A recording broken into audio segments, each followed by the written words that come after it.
Boris Johnson has been warned one of the pillars of the Brexit campaign could come under threat because of the ongoing border control skirmish with France. Boris Johnson has been warned his pledge to take back control of British borders after Brexit will be put under the microscope over the coming months. Speaking to Times Radio, former Shadow Foreign Secretary David Miliband said the ongoing border control skirmish with France will test Mr. Johnson and the Leave campaign commitment. Mr. Miliband said, "I think taking back control is put under the microscope here. The first sentence is take back control, the second sentence is we've got to get the French to do more.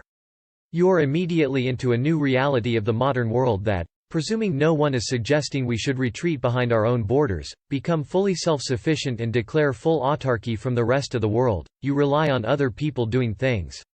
The UK and France have been embroiled in a bitter skirmish after London demanded Paris committed more officers to keeping the influx of migrants in the Channel under control after a resurgence of arrivals to British coasts.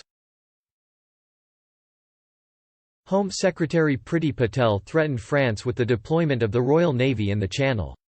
Former French ambassador to Israel Gérard Araud noted the UK will need to renegotiate its current migratory checks arrangements with France once the transition period ends in December 2020. Mr. Araud responded to Ms. Patel's demands for additional French help on Twitter.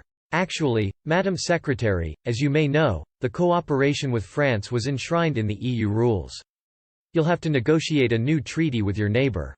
The UK is bound by the EU Dublin III regulation which set out the responsibilities of member states in regards to asylum seeking until the end of the transition." Immigration Minister Chris Philp will be meeting his French counterpart Gérald Darmanin in Paris on Tuesday to discuss new measures, including interceptions and returns.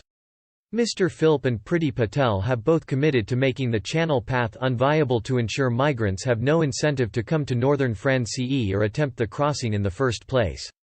He continued, "We intend to return as many migrants who have arrived as possible. There are returns flights planned in the coming days.